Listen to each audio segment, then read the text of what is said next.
Apakah Anda sering mengonsumsi makanan olahan atau cepat saji? Jika iya, Anda mungkin tanpa sadar telah mengonsumsi monosodium glutamat atau MSG dalam jumlah yang tinggi. Tapi, tahukah Anda bahwa konsumsi MSG berlebihan dapat berdampak buruk pada sistem hormon reproduksi?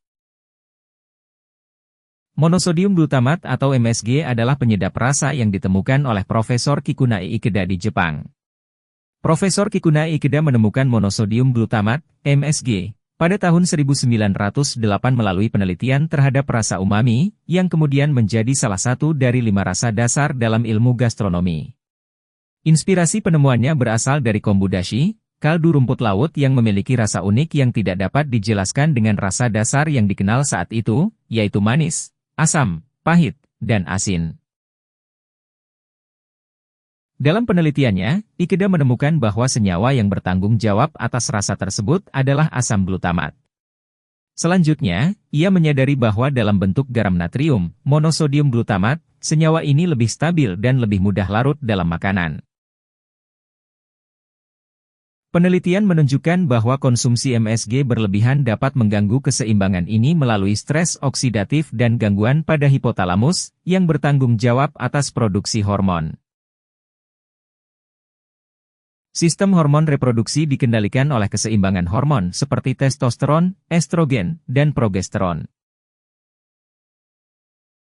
Pada pria, MSG dapat menurunkan kadar testosteron yang berakibat pada gangguan spermatogenesis, penurunan libido, bahkan infertilitas.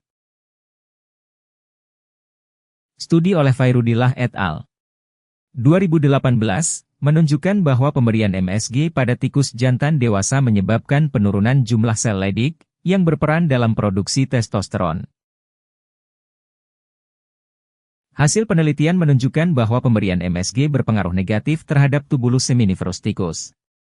Kelompok kontrol, K1, 3,85, K2, 3,95, memiliki nilai rata-rata lebih tinggi dibandingkan kelompok perlakuan, P1, 1,5, P2, 1,55.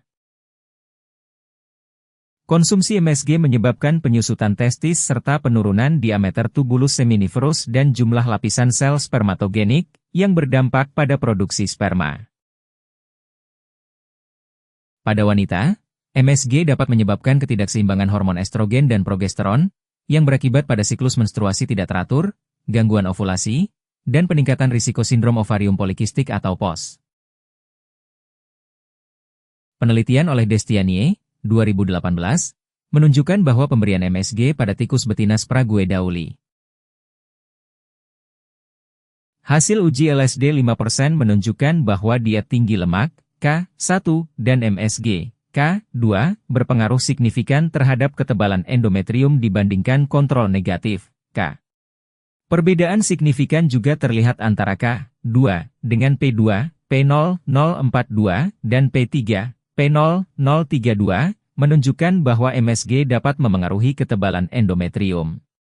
Sementara itu, perbandingan antar kelompok perlakuan, P1, P2, P3, tidak menunjukkan perbedaan signifikan. Pemberian MSG pada tikus betina Sprague dauli menyebabkan peningkatan kadar estrogen dan progesteron secara signifikan, yang dapat menyebabkan penebalan endometrium abnormal dan meningkatkan risiko infertilitas. Lalu, bagaimana cara mengurangi dampak buruk MSG? Ada beberapa langkah yang bisa kita lakukan, seperti 1. Mengurangi konsumsi makanan olahan dan cepat saji. 2. Mengonsumsi makanan kaya antioksidan seperti sayuran hijau dan buah-buahan. 3. Meningkatkan kesadaran akan bahaya MSG melalui edukasi dan informasi. 4. Mendukung kebijakan pemerintah dalam mengatur batas aman konsumsi MSG dalam makanan. Kesadaran akan dampak jangka panjang MSG serta langkah pencegahan yang tepat sangat penting untuk menjaga keseimbangan hormon dan kesehatan reproduksi. Mari bersama kita terapkan pola makan yang lebih sehat.